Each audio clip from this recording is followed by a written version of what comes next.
بنتايك هيهرب يا ريس بعد قفا زيزو. تمام، اعمل 1 2 3 وروح الماتش وقول التحكيم المصري حبيبي وبحبه جدا واحضنه.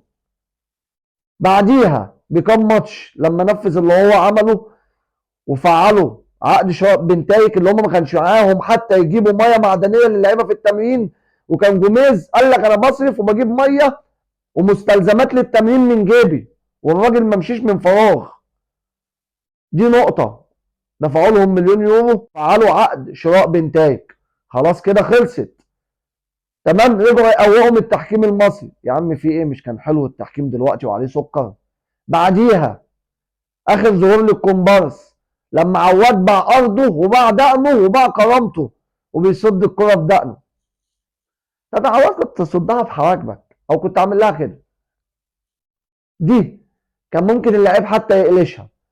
وبعد ما عواد باع دقنه والزمالك الوطنيه والبطانيه لان الكرامه اتباعت قبل الماتش ده اصلا، المفروض يشيلوها من على اليافطه. وبعت الماتش عشان فلوس بوطيب وباتشيكو عشان تفك ازمه القيد، لان انت ما كانش معاك جنيه بنقول كنت جددت لزيزو اللي عيطت بسبب القفا اللي انت خدته من الاهلي فيه، كنت جددت اللعيبه كتير، كنت خليت المدرب يكمل